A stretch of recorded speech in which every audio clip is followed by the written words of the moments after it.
Okay. Great.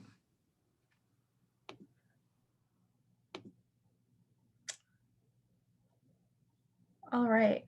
Well, thank you everybody for joining. Like they said, I'm Cassie. I'm a therapist with Door County Human Services. Our topic today is going to be on post-traumatic growth. As I was trying to get my information together for this presentation, I was hoping to talk about post-traumatic growth and resiliency, and I realized that I was a little over-ambitious in the information I got together. So today we're going to focus really on post-traumatic growth. We'll definitely tie resiliency into this. But again, the primary focus is going to be on post-traumatic growth. So our goals for today are going to be to have a general better understanding of what post-traumatic growth is and how this might manifest itself either in ourselves or the consumers that we're working with. We will be looking at identifying some of those characteristics that people who experience post-traumatic growth tend to have, and we'll look at some ways on how to support this type of growth both in ourselves and the individuals that we are working with. I'll pause a few times throughout the presentation for questions. So if you think of anything you'd like to ask about, just make note of it, and I'll pause periodically so we can address any questions that people might have.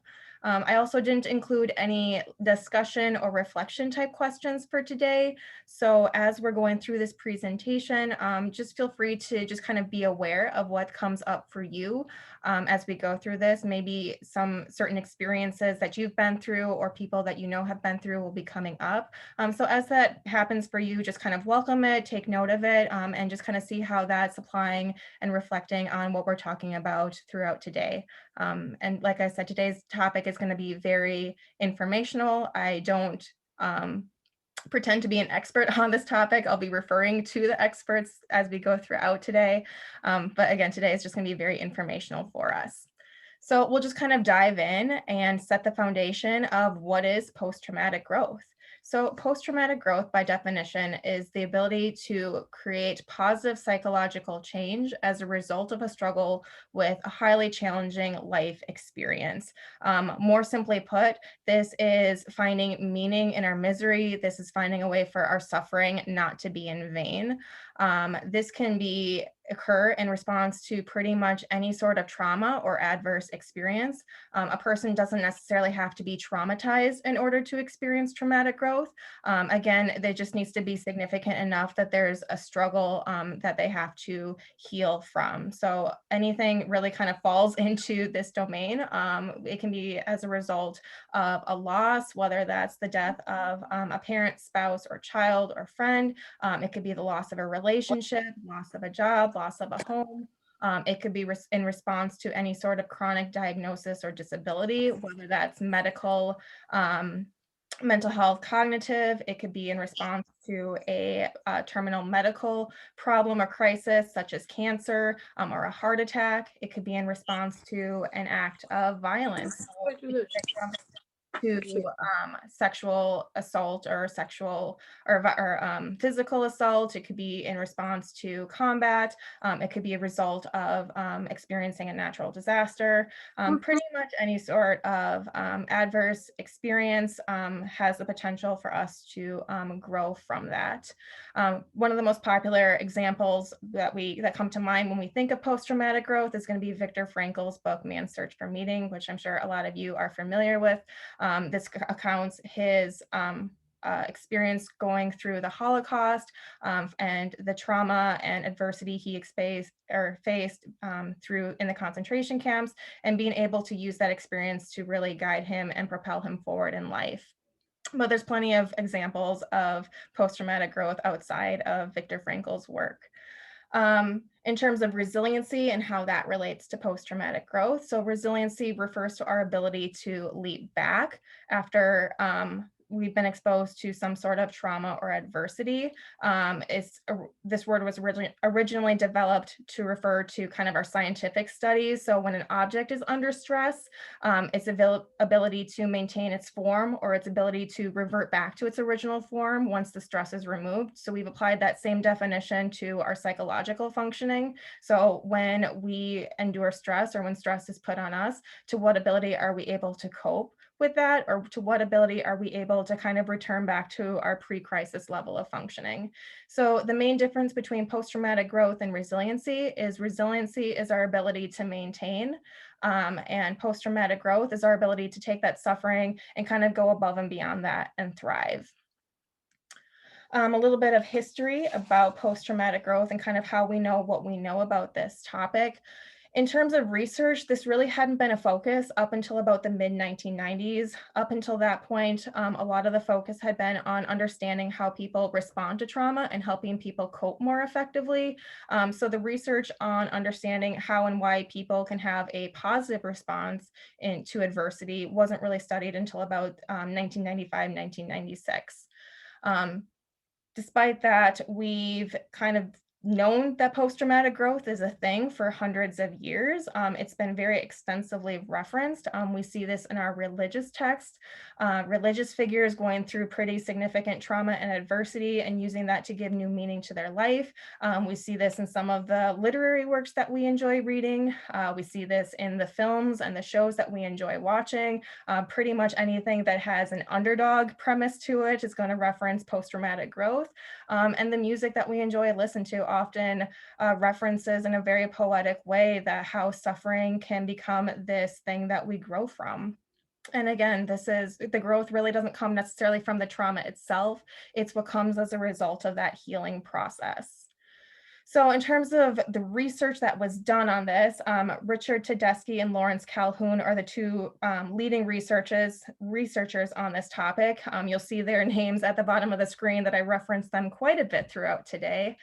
And as they were looking at this topic and looking at people's experiences, they found a lot of commonalities. So they were able to categorize that into 5 different domains of growth, which we'll be going into a little bit more on the coming slides. Um, Something to keep in mind is that a person doesn't have to experience growth in all 5 domains in order to experience post-traumatic growth. They might experience it in all 5, they might just experience it in 1 or 2. There's really no right or wrong way on how to experience growth. It's just going to be what's unique and meaningful to each person. So diving into those domains, in your handouts, there's a couple handouts that organize this information. I'll be using this one. There's 2 additional ones. Please feel free to reference whichever one is going to present the information in a meaningful way to you. So the first domain that we're going to look at is this idea of personal strength. Someone who experiences growth in this domain is going to identify new positive characteristics that they didn't have prior to the trauma, or maybe they didn't have to the degree that they have now. So you'll hear things such as, I'm stronger than I gave myself credit for. I see myself as being more capable. This idea of being aware that adversity is a part of life and an inevitability. So because of this experience, they now see themselves as having the tools or being more equipped to face future adversity. If I can face this, I can face anything sort of mentality. The relating to others growth domain is really looking on how growth can influence our interpersonal relationships. So people who experience growth in this domain are going to tend to see their relationships as more valuable or more important than they did before.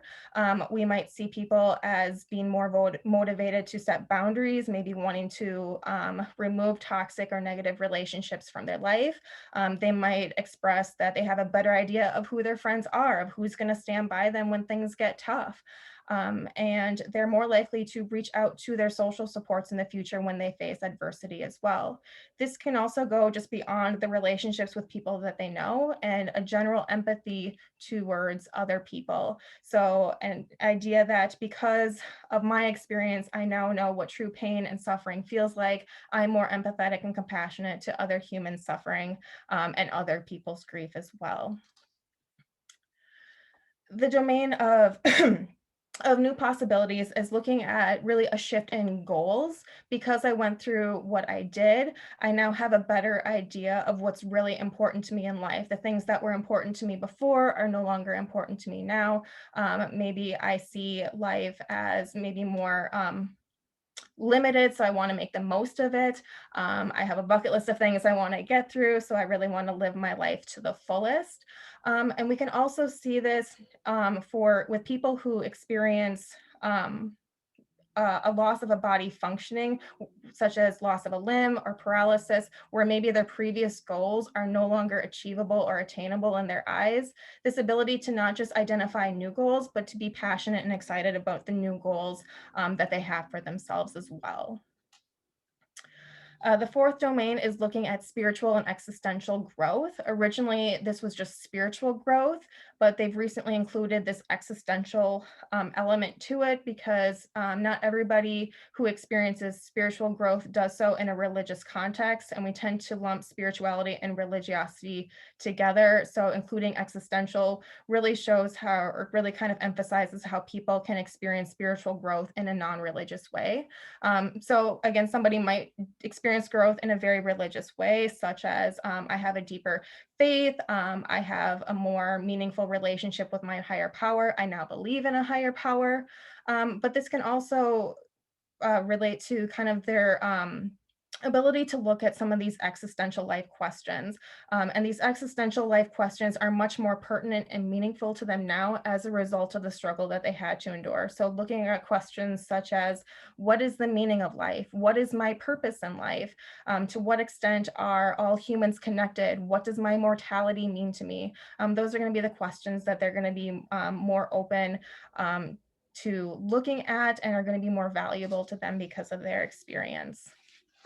And the fourth domain is an appreciation for life. So people who experience growth in this domain are going to are going to value their life much more. That you might hear them saying things such as "This is my second chance at life," or "I'm here on borrowed time," and just really wanting to make the most of each individual experience and not take anything for granted. Again, there's really no right or wrong way to go through the growth process or the healing process to attain meaning. It's going to be very individualized for each person. But some things that we know about the growth process, even though the whole process behind it isn't very well researched, is that there's some things that do tend to be beneficial. The first is this idea of constructive cognitive processing. One way to think of this is as almost positive rumination, being able to face the experience that we had and process through it and process through that distress of what happened to us. The second aspect is this idea of disengagement. Disengagement is not the same thing as avoidance. Maybe a better way to think of this is through the idea of grief work. So, disengagement is looking at our ability to look at our belief system that we had prior to our trauma and really looking at how that belief system was challenged as a result of the adversity that I went through and how I maybe need to restructure the belief system that I have to incorporate this new knowledge that I've gained from my experience. Self-disclosure is going to be another really important aspect for somebody going through the growth process. We'd really, this isn't as personal as a process as this is. We don't go through it alone. So having people that we trust and who we feel are going to value our sharing of this, that's going to be really important. So whether that's our support system, whether that's professional support, really being able to share about our experience is going to be a very important aspect of being able to heal from our trauma. And the fourth aspect is our ability to create and a new narrative and a new identity. And this is really going to tie into that cognitive processing and that grief work. So being able to reflect on what I went through, what this means for me, and how this has changed my belief system, and how this now fits into my identity for myself and my worldview and my story. Some things that tend to be not so helpful in the growth process are going to be avoidance. The way that Tedeschi and Calhoun kind of reference the growth process is that there needs to be a balance between facing what happened and processing what happened and having healthy breaks from that. We can't be kind of overly just focused on the distress. We need a break from that, but we don't want to be completely in a break from doing this to the point that we're not even addressing what happened to us. So there needs to be the balance, not full on avoidance. Another thing that really isn't helpful in the growth process is an overemphasis on blame, particularly when the blame is very inappropriate. Um, having blame and focusing on that blame narrative really takes the attention away from the grieving process, from that cognitive process, and the existential work that we need to do to really address our belief system.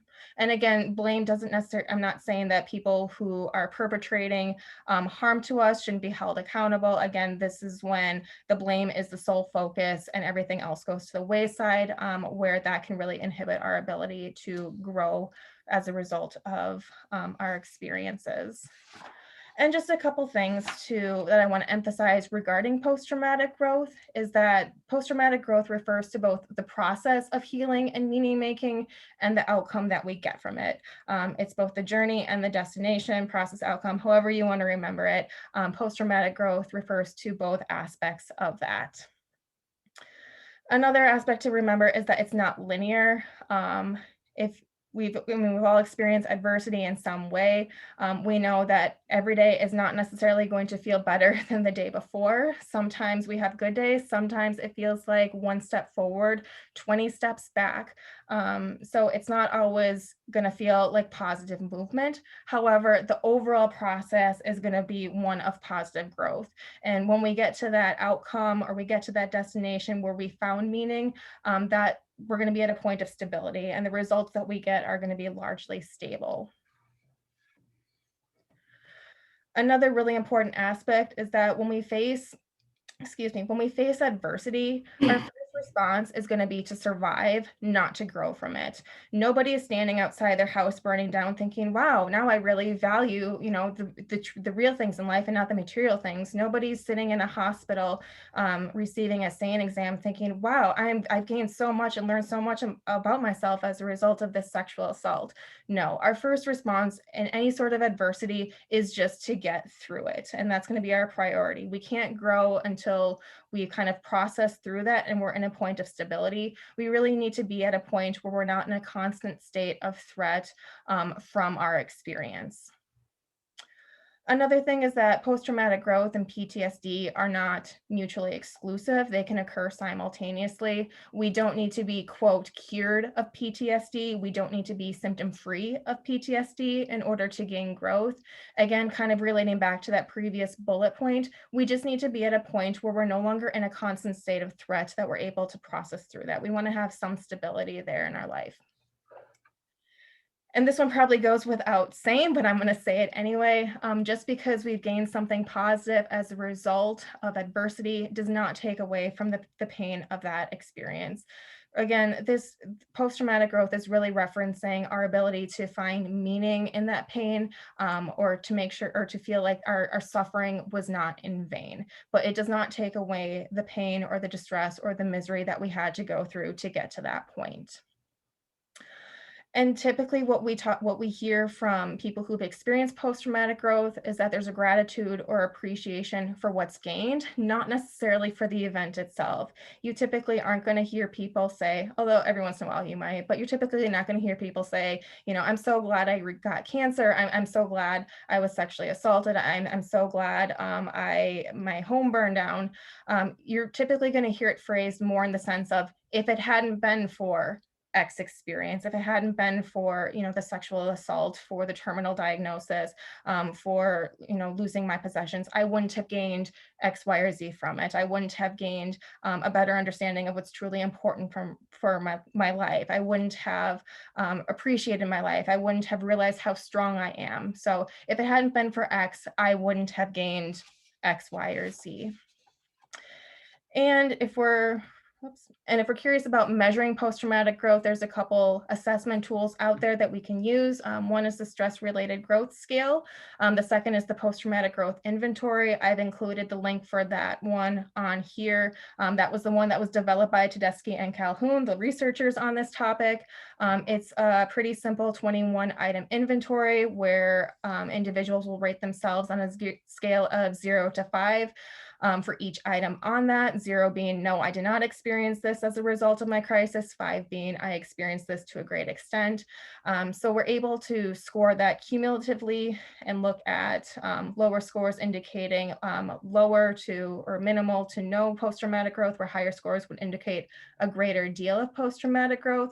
And we can also break it down rather than just a summative score, but also look at that in each of those domains. So we're able to see how much growth a person has attained in each of the 5 domains as well. So if that's an assessment tool that you think would be beneficial for you to use with yourself and the work that you do, please feel free to go to that website and download the link.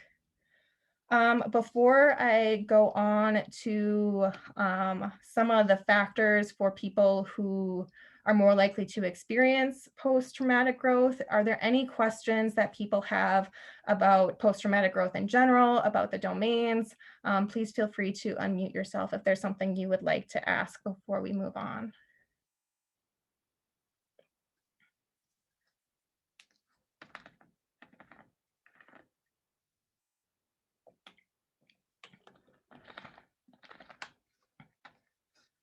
All right. I'll take that as a no, so we'll keep moving forward. So there's several traits that seem to be correlated with post-traumatic growth. The first one that I want to look at is personality. Personality is something that has both a biological component to it, as well as an environmental influence. However, we know that our personality is something that is rather stable over time. We've seen this in some of the research on people who've experienced trauma, looking at their personality traits prior to a traumatic event and then analyzing their personality traits again after. And we really see a lot of consistency. We might see some change in how people manifest or behaviorally what they do with those traits, but the traits themselves are going to be rather constant. Our personality is most susceptible to external influence during the first couple years of life because our brain is so plastic. An interesting fun fact, if you need it for trivia, a person's personality at the age of 2 is going to be most indicative of their adult personality. So for those of you who have toddlers in your life, if you're able to look past some of those tantrumy, terrible 2-year-old behaviors and look at their personality, you'll have a little window into who they're going to be as an adult. So hopefully that's an encouraging tidbit of trivia information for you. But in terms of personality and how this relates to post-traumatic growth, this was largely studied in the big 5 personality traits. So if you think back to your undergrad or high school psychology courses, we use the acronym OCEAN to identify or to remember each of these 5 traits. And the theory behind the big 5 personality traits is that we rate kind of on a continuum for each of these traits. We can rate high, we can rate low, or somewhere in the middle. But where we rate, again, is going to be rather constant and consistent throughout life. In your handouts, there is going to be this one, I think it's page 4. Excuse me, you can reference that as we go through the next couple slides as more of a visual to kind of aid in what we're talking about. So I'm going to go through the personality traits in the next couple slides in a little bit more detail about which traits are correlated with post-traumatic growth and kind of the theory to understand why we think that might be. So the first trait we're going to look at is openness to experience. So openness to experience is looking at our ability to invite newness into our life. People who rate higher on this trait tend to invite more novelty. They tend to be more curious. They embrace challenges more, whereas people who rate lower on this trait tend to be more practical. They're a little bit more resistant to change. They're what we might call creatures of habit. So in relation or how this correlates with post-traumatic growth, is we see that people who rate higher on this trait tend to be more likely to experience post-traumatic growth. And the theory behind why that might be is trauma and adversity, as unpleasant as it is, we can kind of think of it as being a rather unique and novel experience. So individuals who are more open to those experiences in life are going to be more accepting to trauma or adversity when it does happen to them. The next trait, conscientiousness, is looking at our ability kind of to stay organized. So people who rate higher in this are going to be a little bit more detail oriented, more organized, more disciplined individuals. People who rate lower on this trait, they're going to be a little bit more disorganized. They might be a little bit more spontaneous. This is going to be the friend who says they're going to be over at 5 o'clock and ends up showing up at 6:30. So in terms of how this trait relates or correlates with post-traumatic growth, we really only see this correlation in the domain of personal strength. And the theory behind that is it's a trait that kind of helps them get through the chaos that we experience when we're facing significant trauma or adversity. Staying disciplined, having some sense of organization helps them kind of manage that chaos and continue functioning to some degree as they work through that. So it's a trait that they tend to value a little bit more afterwards. So not as highly correlated as open to experience, but we do see some correlation in the personal growth domain. Next trait that we're going to look at is extroversion. So people who rate higher on this trait are going to be more social, more outgoing, more adventurous. Extroversion is also highly correlated with optimism. So people who are more extroverted are also more optimistic individuals. People who rate lower on extroversion, typically what we'd refer to as an introvert, are going to be a little bit more reserved. They're going to be a little bit more quiet and passive. I'm introverted. I don't know if I'd say that we're pessimistic. I like to think of myself as maybe a realist. But this trait refers to or relates to post-traumatic growth. Also correlates fairly highly. We see that people who rate higher on extroversion tend to be more likely to experience post-traumatic growth. The theory behind that is these are individuals who are more likely to utilize their social support system. They're more likely to use different activities to try to manage and cope more effectively. Being more optimistic, they're going to be more likely to be open to the idea that something good can come of something bad. The next trait, agreeableness, is looking at our ability in relating to others. So people who are higher on this trait tend to be a little bit more empathetic, more cooperative. They tend to take into consideration how their decisions are going to affect other people, not just themselves when they make a decision. So they might make decisions kind of for the good of the group rather than the good of themselves. People who rate lower on agreeableness tend to be a little bit more independent. They're individuals who might not be as affected by negative criticism, and they're going to be more focused on doing what's going to be best for them and not pay as much attention to how that's going to impact other people. So in terms of agreeableness's correlation to post-traumatic growth, again, there isn't as strong as a correlation as extroversion openness to experience. We really only see agreeableness correlating with the relating to others aspect. So again, we see this in people who are empathetic, more likely to reach out to their social support, more likely to value that social support as a result of their struggle through the adversity. And then the fifth personality trait is neuroticism. So this is looking at emotional stability. People who rate higher on neuroticism are going to be a little bit more emotionally expressive, emotionally unstable. These are individuals that we might describe using emotion words. So he's angry, she's a worrier, they're irritable, things like that. People who rate lower on neuroticism are going to be a little bit more even-tempered and composed, more emotionally stable. This is the one personality trait where there's been some conflicting research with. Original research on the correlation with personality traits and post-traumatic growth first originally found no relation or no correlation with neuroticism and post-traumatic growth. However, some of the more recent research has found that lower levels of neuroticism are associated with post-traumatic growth.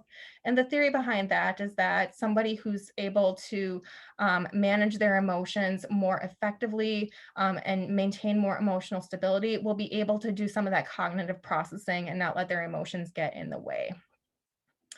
If you're curious about using assessment tools to help understand the personality traits of the clients that you're working with, there's a handful of tools out there. Probably the most well-known is the NEO. It's a 240 item measuring tool.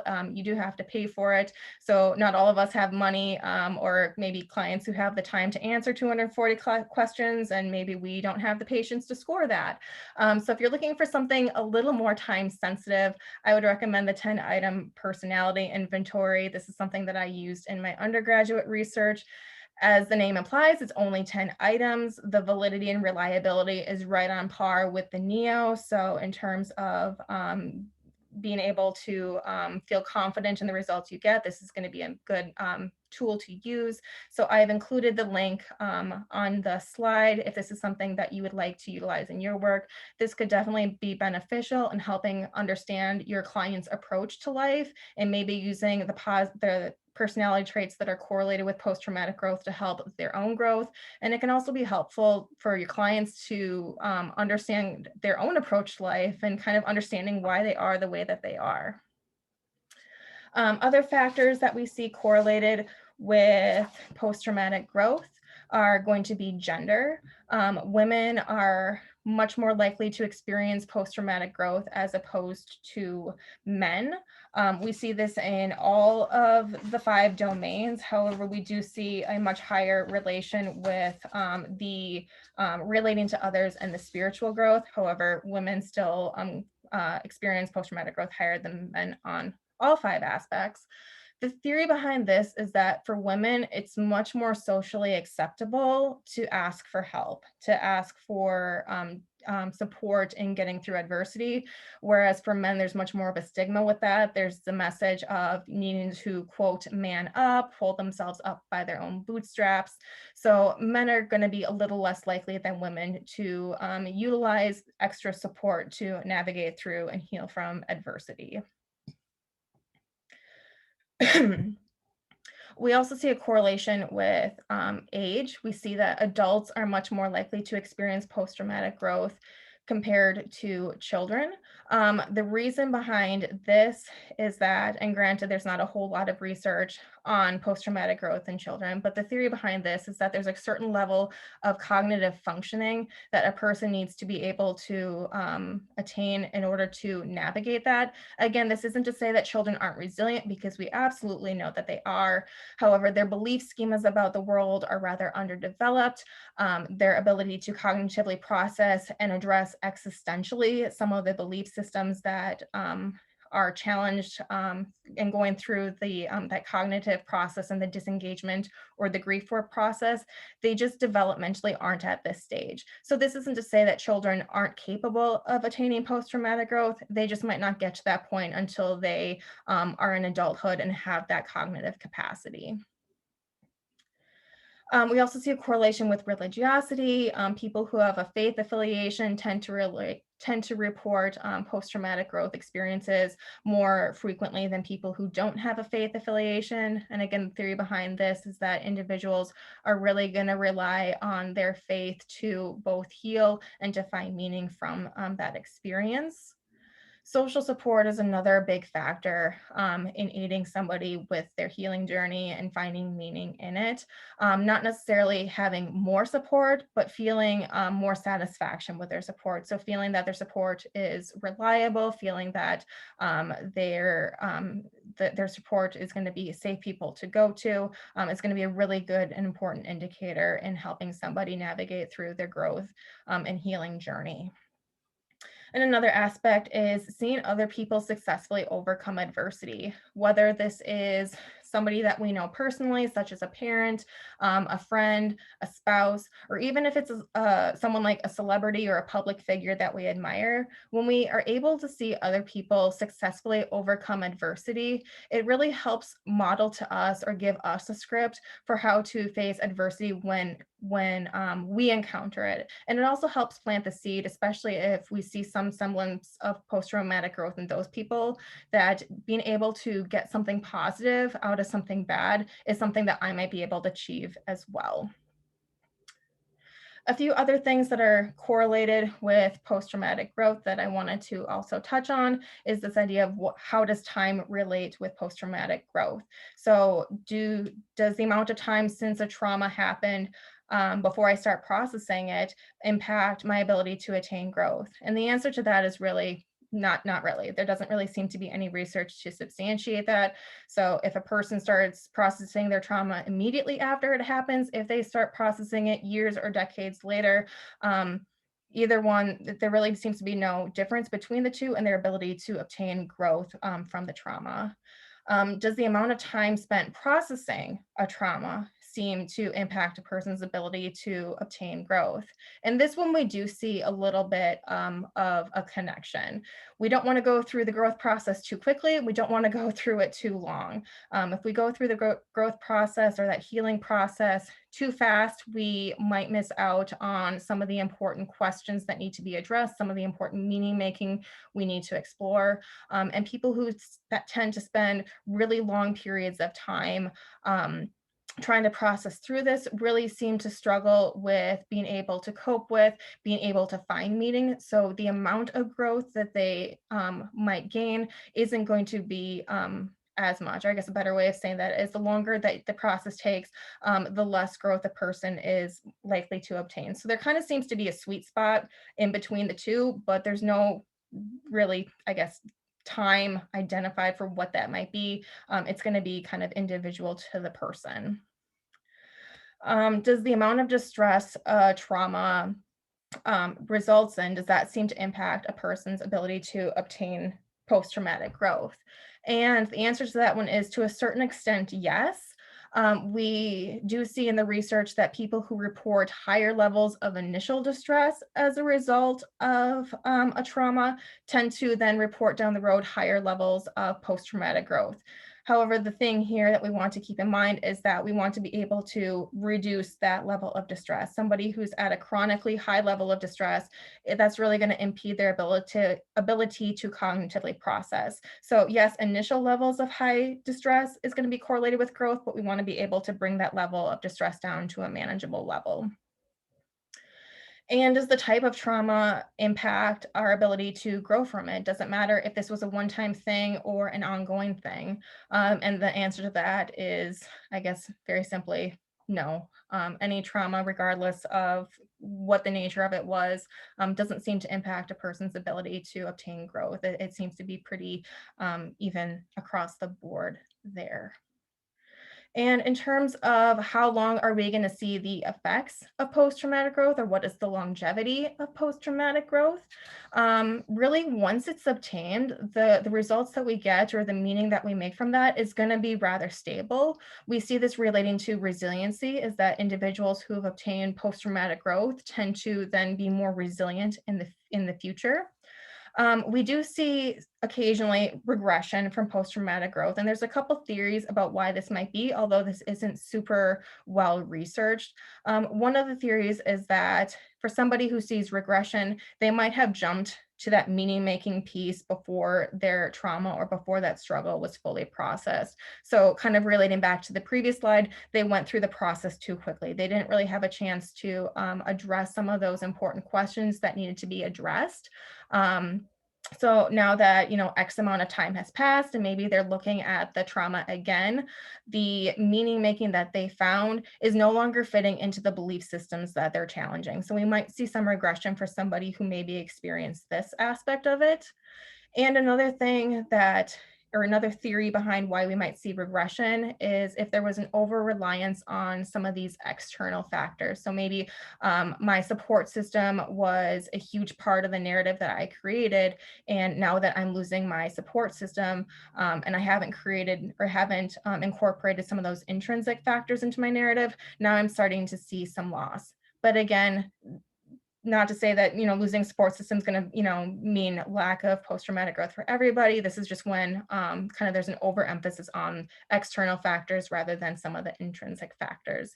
And so regression really is the exception, not the norm. So in terms of how do we support or foster growth, either in ourselves, in the consumers that we're working with, in the people that we love and care for, Again, the first thing we want to remember is that we need to survive first. If a person's still kind of in that fight or flight mindset, if they're still in a constant state of threat by the experience, that needs to be addressed first. They're not in a place where they can grow until there's a little bit more stability. We want to get them to a point where they're no longer in a constant state of threat. Outside of that, we want to be looking at the person's readiness to grow. Is post-traumatic growth something that they aspire to attain? Is it something that they even believe in? Do they believe that it's possible for something good to come out of something horrendous? If that's not a goal that they have for themselves, or if that's not a belief that they have, that might indicate that at least at this point in time, they're not ready to really look at the journey of finding meaning from the pain that they endured. Another really important factor that can help foster growth is how credible they see the support of the people around them. Do they see the other people as being genuinely empathetic and compassionate? Do they see other people as kind of having been there so they get it? So being able to be that type of person for, your family member, your friend, your client is going to be really important. So some ways you can do this are just generally being an empathetic and compassionate person, being available to listen to that self-disclosure as they address and share their trauma with you. It might mean self-disclosure about yourself if you feel like that's appropriate to share. And it could mean connecting them with other resources for other people who will, quote, have been there and get it. So whether that's a support group or whether that's a mentor, somebody else that they're going to be able to relate to and identify with, to help foster that healing and growth process. Another really important factor, and I know this sounds probably really simple, but just encouraging positive expectations, not necessarily the individual themselves having positive expectations, although that will be, an important factor, but hearing positive expectations from other people, hearing the message that, I believe you as being capable. I see this opening up so many doors and opportunities for you. So really being able to hear that there's something positive that can come of it is going to help them as they go through this, stay motivated and stay optimistic, especially because the healing process is not a pleasant one. And kind of tying into that, having patience. The healing process is not an overnight journey. It's not something that we can fix with a pill. It's not something that we can, wave our wand and it's all better. The healing process is very distressing. It's very painful. It's very unpleasant. So being patient with them as they go through this, and going through the journey to find healing, just knowing that, the end goal will hopefully be worth it for them, and to just be patient as they navigate through that process. And from a therapeutic perspective, the interventions we're looking at using will be an integrative approach of cognitive, existential, and narrative. This probably seems very obvious after what I've said. The cognitive piece is going to come from processing the event itself. The existential aspect is going to be looking at the belief system and challenging the belief system, and creating a new belief system from the new information they've gained. And the narrative is going to be tying everything together and creating this new identity and this new story about what this all means to them. And if you're looking for a resource to help aid in that, there's a couple books or workbooks on post-traumatic growth. This one specifically was developed by Richard Tedeschi, one of the researchers on this. There's a couple others out there as well, but since he's the leading researcher on this, or one of the leading researchers on this, I put a lot of stock into what he has to say about kind of the steps a person would need to go to, and the questions they need to be addressing in order to obtain growth. And if we're looking for other helpful resources to help us, for more information or to help us navigate this process, I'd really point you to both of these. The Post-Traumatic Growth Research Group, again, Richard Tedeschi and Lawrence Calhoun, the two leading researchers on this topic. This is their research group's webpage. They're based out of University of North Carolina, Charlotte. So it has a lot of information on post-traumatic growth in general, past research that they've done on this topic, as well as future and current research focuses. The Boulder Crest Institute is another really, really good resource that I would encourage you to check out for more information.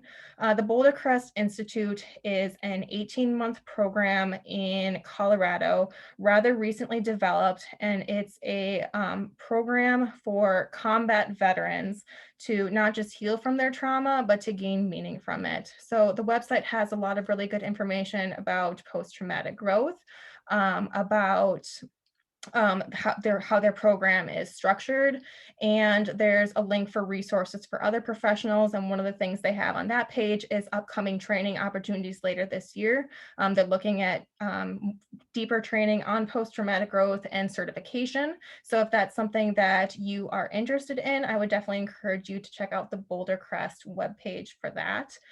And if you're looking for just a general idea of some post-traumatic growth stories that are out there, really they're kind of all around us. Just a couple examples that I'll highlight real quick. Elizabeth Smart, a lot of us know her as that adolescent girl who was kidnapped. Handful of years ago. I don't even know how long ago that was now, but she was kidnapped. She endured ongoing daily, pretty extensive sexual violence before she was rescued. Through her healing journey, she's really used that to find meaning in that experience. She uses her experience to advocate and speak out for others. So she's one example of post-traumatic growth. Another person or another example is Cassy Johnson. She was shot in the library at Columbine, had to go through pretty extensive medical and mental health recovery journey. And through her healing journey, she used that to bolster her into her career path in nursing. She's speaking out about her experiences to help encourage others and educate the community. So she's another example of post-traumatic growth. And outside of people who are maybe known for their trauma, we see this in our sports figures. So somebody like Donald Driver, who experienced some pretty extensive childhood adversity from being homeless and selling drugs, and being able to process through and find meaning in that experience helped propel him into the success that he attained in the NFL. You have somebody like Bethany Hamilton, who is a survivor of a shark attack, and used that experience and the healing journey to not just return to her previous personal and professional goals, but to almost go after them tenfold. And she's used her journey to help motivate, inspire others who are also overcoming adversity, and to be a voice of hope for them. We see this in celebrities. So somebody like Russell Brand, who had a really severe addiction, and has overcome that addiction and has been in recovery for almost 20 years. He's very outspoken about educating people about addiction and recovery, and being an advocate for people who are suffering from addiction and going through the recovery process. So he's really used his experiences for a greater and more positive meaning. We see somebody like Caitlyn Jenner, who has gone through a very, very public transition, and using her platform to share her experiences and offer hope, and really be an advocate for the trans community. And then you have somebody like Oprah, who we all know. She is a rape survivor, and through her healing process, she has basically created this really impressive empire to promote overall wellness and overall healing in all people, regardless of adversity that they have. So if you're looking for examples of post-traumatic growth in the world around us, we're surrounded by them. You really don't have to look very far. So with that, that is all I have. Are there any questions that people have about anything related to post-traumatic growth? Are there any reflections that people would like to offer? Please feel free to unmute yourself and ask your question or share whatever it is that you would like to share.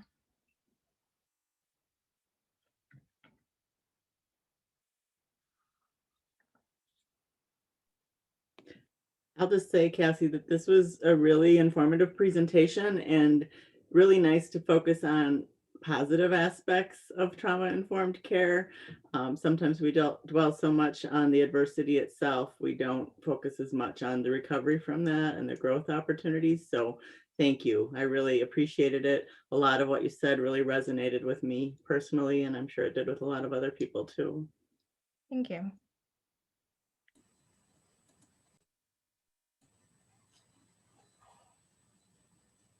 It was interesting to me as you went through the domains,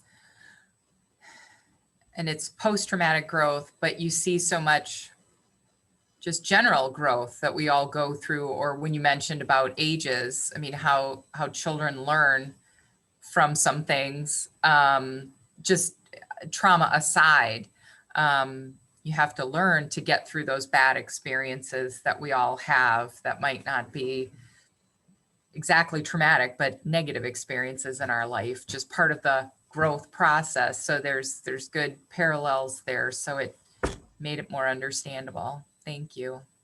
Thank you.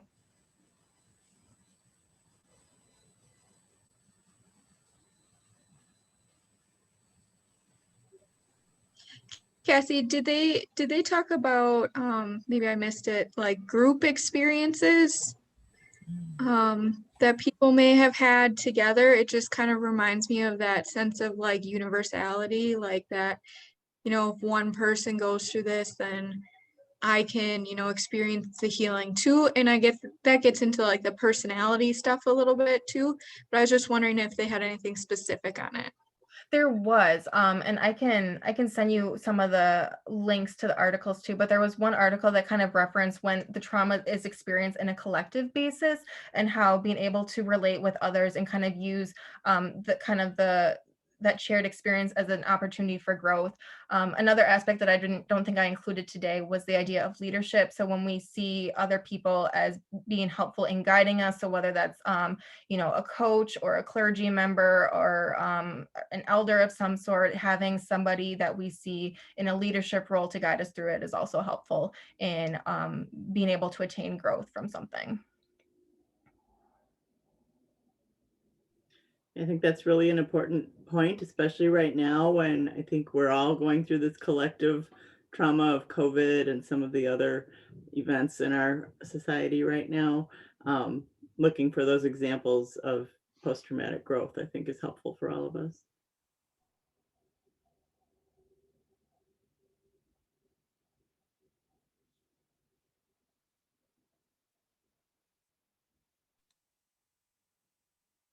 Any last questions or reflections then before we wrap it up? I just want to say I really liked the breakdown of the personality traits and then also just kind of the breakdown of um you, that you did at the end. Like I think just reminding it's just a good reminder. Sometimes you just have to survive first. And like the people that we're working with, we can sometimes because we're not in the situation see further ahead and just being really in that moment and allowing them to like survive first before all the other things happen that need to happen. So that was a good reminder.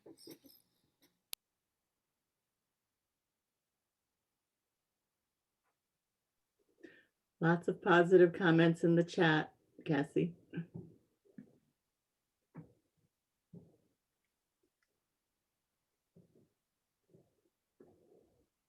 All right.